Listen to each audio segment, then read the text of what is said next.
Salut tout le monde, c'est AppleOSX et dans cette vidéo je vais vous apprendre à utiliser Cinema 4D. Bon, les bases pour les débutants, tous les petits trucs qu'il faut savoir pour pouvoir réaliser un fond d'écran ou une intro.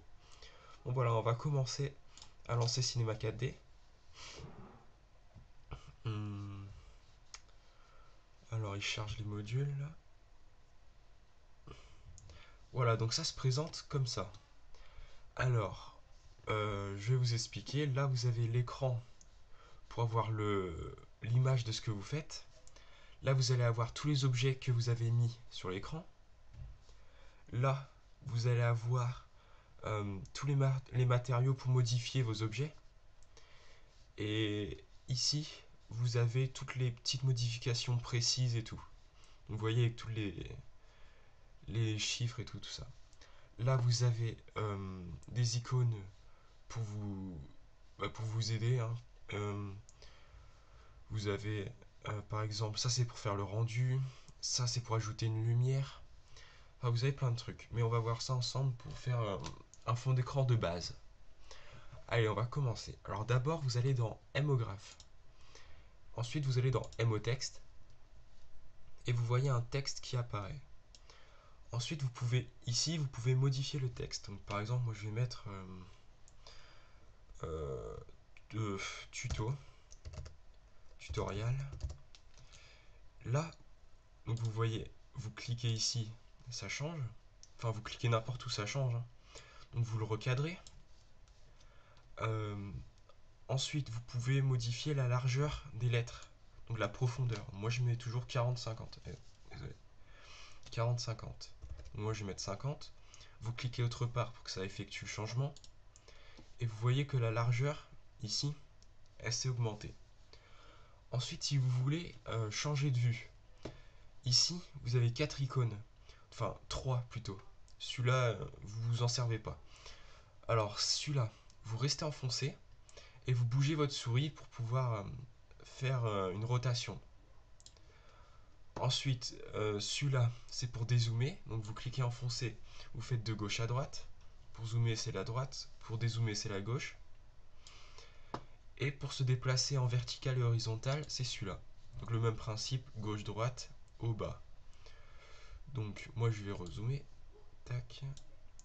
Et je vais monter un petit peu. Voilà.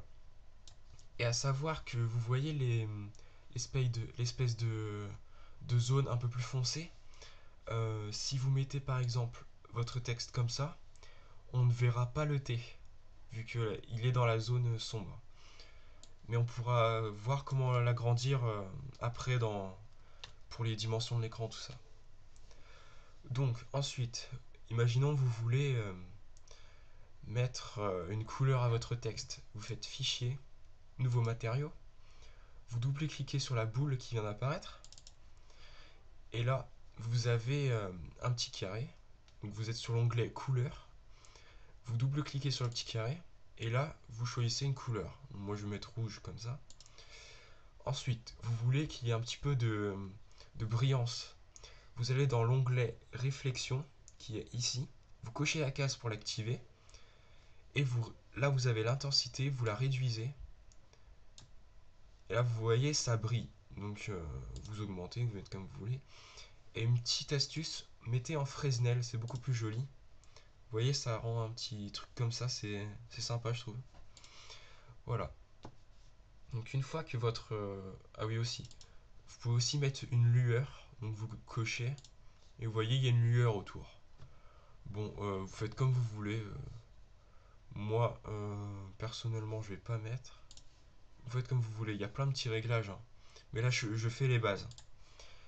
Ensuite, pour que votre texte soit en couleur, donc votre texte, c'est ça, Hemotext. Vous voyez, tous les objets sont là. Vous prenez la couleur, vous cliquez enfoncé et vous le glissez sur votre texte. Vous lâchez et là, votre texte devient rouge. Pour voir le rendu exact de votre texte, vous cliquez sur cette icône.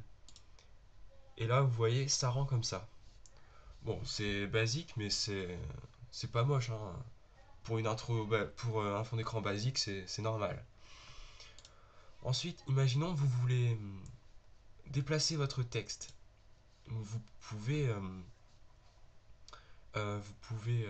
quand vous cliquez dessus, vous avez trois flèches. Donc la flèche verte pour le monter, la flèche rouge pour le décaler, et la flèche bleue pour la profondeur, tout ça. Ensuite, si vous appuyez sur la touche R, qui veut dire rotation, vous allez avoir un truc comme ça qui apparaît. Donc imaginons je veux le tourner à droite, je prends le côté de droite vert, et je fais un petit mouvement comme ça. Ensuite, imaginons je veux le tourner, le mettre un peu plus vers le haut, je vais pas prendre par là, je vais prendre par là, sinon ça va faire un bug, vous allez voir. Attendez, si je fais ça, enfin si ça marche, mais c'est moins précis, parce que là vous êtes plus haut. Donc vous voyez, là c'est mieux. Je vais mettre comme ça. Et vous pouvez, avec le truc bleu qui est là, on voit pas très bien, vous pouvez faire ça. On va regarder le rendu. C'est pas mal, mais on voit pas trop le 3D. Donc ce qu'on va faire, on va ajouter un plan. Donc vous allez dans Objet, Scène, et vous faites un sol. Donc ce sol, il va vous servir à, à faire une sorte de plan. Regardez, si je fais un rendu, vous allez voir qu'on voit une autre couleur. Donc là, c'est pas vraiment terrible, hein. Vous voyez, donc on va créer un nouveau matériau. Donc ça, vous savez faire. Double-cliquer. On va mettre la couleur. Là, elle est grise, donc on va mettre au blanc au maximum. Ensuite, on va mettre un peu de réflexion. Donc comme ça, en Fresnel. Voilà. Ensuite, vous l'ajoutez à votre sol. Vous voyez que le sol a changé de couleur. Et maintenant, on va ajouter un autre sol, ou deux, on va voir. Donc vous allez dans Objet, Scène et Sol. Vous faites R et vous l'ajustez à 90 degrés pour pouvoir faire une sorte de mur. Attendez, là il a un... Ah, c'est un ciel que j'ai pris, désolé. Je me disais, j'avais un problème là. Excusez-moi. Voilà, alors, Objet, Scène, Sol. Vous le prenez, vous le tournez à 90 degrés, comme ça. Vous appuyez sur la touche E pour revenir aux flèches. Vous le décalez là. Vous en prenez un autre. Objet, Scène, Sol, R, tac, E. Et on le met là. Et ça va rendre un truc plutôt pas mal pour une scène à peu près. Donc regardez, si je fais le rendu, voilà. On voit mieux le 3D. C'est plus joli. Maintenant, vous voyez, la luminosité est pas terrible. Donc on va ajouter une lumière en cliquant là, sur cette icône. La lumière qui est là. Vous pouvez aussi cliquer sur la petite flèche pour avoir plus de trucs, mais là on va utiliser que la lumière. Et on va faire une sorte d'ombre pour voir plus le 3D. Et on va rapprocher le mur pour voir l'ombre. Attendez, je regarde juste le rendu. Ouais, vous voyez les côtés gris, on les voit mieux, hein. Vous pouvez aussi, pour votre texte qui n'est pas très beau, vous pouvez aussi changer la police. Donc cliquez sur police qui est là. Par exemple, moi je vais prendre... Excusez-moi, je vais prendre celle-là par exemple, j'aime bien. C'est assez difforme, c'est joli. Après, vous pouvez cliquer sur votre lumière. Et pour faire des ombres, vous allez dans Ombre ici. Vous cliquez dessus et vous faites adaptative pour que elle s'adapte au contour de vos lettres. Donc si je fais un rendu, ça va être un peu plus long vu que les ombres sont dures à charger. Mais vous allez voir que ça rend pas mal.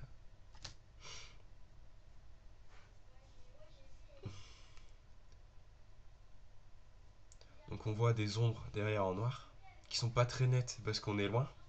Mais si vous rapprochez votre texte, vous verrez que c'est plus... Voilà, ça rend comme ça. Moi je vais pas mettre d'ombre, parce que déjà c'est long à charger. et ça apporte pas grand chose sur le fond d'écran que je fais là. Donc vous mettez 100, enfin moi je mets 100. Vous pouvez aussi choisir la l'image de votre lumière.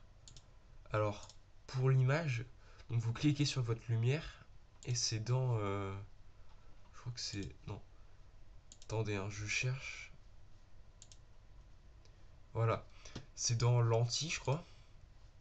Et si vous cliquez sur, si vous en choisissez une, vous voyez que vous aurez, votre lumière ressemblera à ça sur le rendu. Donc c'est plutôt pas mal, hein.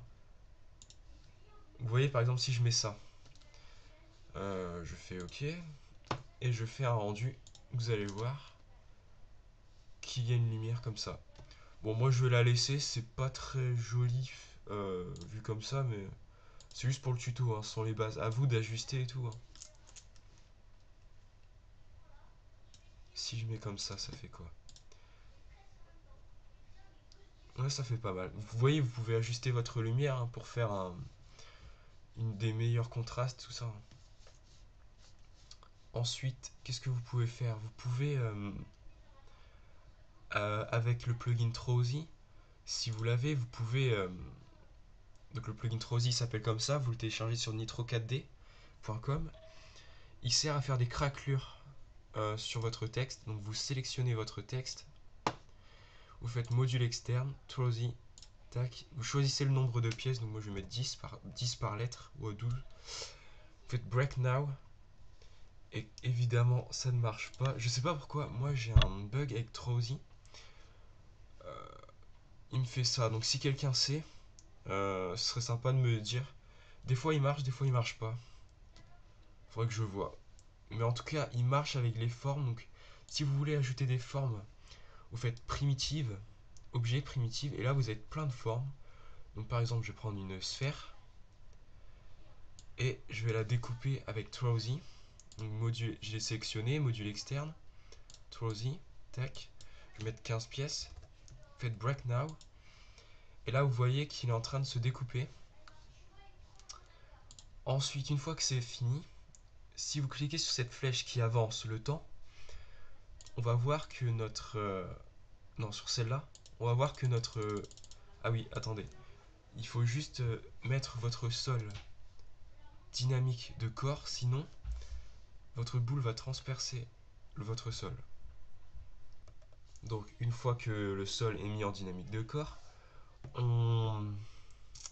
vous avancez et vous allez voir que la boule va se casser sur le sol. Vous voyez? Quand j'avance avec le temps. Et vous pouvez changer les couleurs, donc de l'intérieur et de l'extérieur. Donc cut inside, c'est pour l'intérieur, c'est intérieur en anglais. Inside, vous changez, vous mettez... moi je mets n'importe quoi, hein. Je fais au pif pour vous expliquer. Ah non, ah oui, ne vous trompez pas. Là vous êtes dans l'onglet réflexion et donc ça fait rien. Il faut aller dans couleur, tac. Moi je me trompe souvent. Et voilà, vous voyez que c'est bon et que là ça a changé de couleur. Là je vais mettre du noir. Et voilà. Donc ça rend quoi? Vous voyez, il y a des bugs à Trozy, hein, ça fait ça. Bon, c'est pas grave, hein. Bon, je pense qu'on a fini hein, pour tous les petits trucs de base. Euh, Là, vous avez par exemple... ah ouais, attendez. Super. Là, moi, je sais pas pourquoi j'ai des... Je peux pas ouvrir. Donc là, vous avez plein de trucs pour déformer votre texte.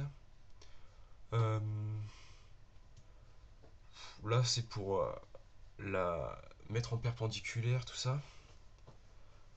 Aussi, si vous voulez redimensionner votre texte, euh, vous pouvez par exemple faire un truc comme ça. Euh, je choisis MO texte. Donc là, imaginons que vous êtes aux flèches comme ça. Donc on a appris avec E pour les flèches, R pour la rotation comme ça. Et là, vous faites T. Donc c'est pour redimensionner. Et vous voyez, vous baissez. Donc là, on voit pas parce que c'est mon autre texte qui est invisible. Avec Trozy qui a fait un bug. voyez, je vais le mettre là, on va mieux le voir. Je fais un rendu. Et là, vous voyez qu'il est plus petit. Donc voilà, c'était Apple OS X pour vous montrer comment se servir de Cinema 4D. C'était un... J'ai pas fait de trucs trop compliqués, hein. Je vous ai juste montré les bases. Je vais vous montrer comment faire une vidéo. Vous allez ici dans la barre de temps. Donc la boule s'est remise normale. Vous choisissez une caméra. Je sais plus trop où c'est. Attendez, je cherche.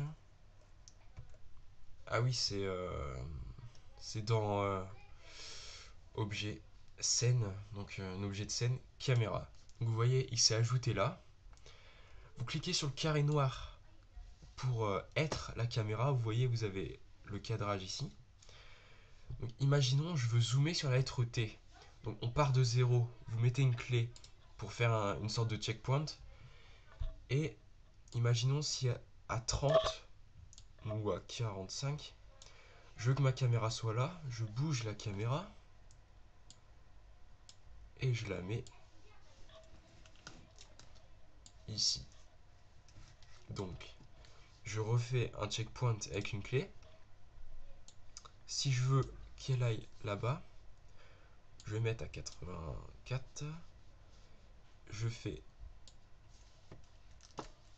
Je la mets vers là. Je fais n'importe quoi, hein. Je dézoome et je fais un checkpoint. Vous pouvez augmenter votre barre de temps ici. Vous pouvez mettre 300, 400, ce que vous voulez. À savoir que 30 images, ça équivaut à une seconde à peu près. Donc vous remettez à 0 avec ça, vous faites play ici et vous allez voir ce que ça donne. Donc on voit qu'il zoome sur ma lettre et qu'il revient ici comme ça. Voilà, c'était juste pour faire une petite vidéo. Ensuite, pour finir, je vais vous montrer comment sauvegarder votre intro ou votre image, ça dépend. Alors pour l'image, vous allez dans Sortie, vous choisissez les dimensions de votre écran. Dans Écran ici, si elles y sont pas, vous cliquez là, vous modifiez. Pour connaître les dimensions de votre écran, vous faites personnaliser. Clic droit sur le bureau personnalisé. Vous allez dans les paramètres d'affichage. Et ah non, attendez, c'est pas là. C'est dans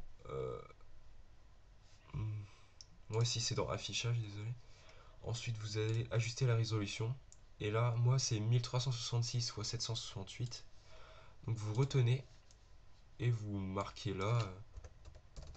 Tac. Comme ça. Ensuite, là c'est bon. Pour enregistrer, vous mettez votre chemin d'accès là où vous voulez l'enregistrer. Donc moi c'est image CKD. Tac. Vous mettez un nom. Je mets test, tuto. Vous enregistrez. Ensuite, pour le format, vous mettez, pour l'image, c'est en JPEG. Ensuite, ça c'est bon. Une fois que l'image est faite, une fois que tout ça c'est fait, vous cliquez sur le bouton qui est là, ça va faire un rendu et ça va sauvegarder votre image automatiquement. Pour les vidéos, vous allez dans, vous retournez là, donc là vous mettez votre chemin d'accès, c'est pareil. Dans sortie, par contre là, vous mettez HD, ouais HDTV c'est ça. C'est dans, oui vous mettez toujours image, toutes les images pour la vidéo. Après vous allez dans pour l'image, vous mettez film AVI. Je regarde juste. Hein. Ensuite, parce que ça fait longtemps que j'ai pas utilisé Cinema 4D, je viens juste de le reprendre.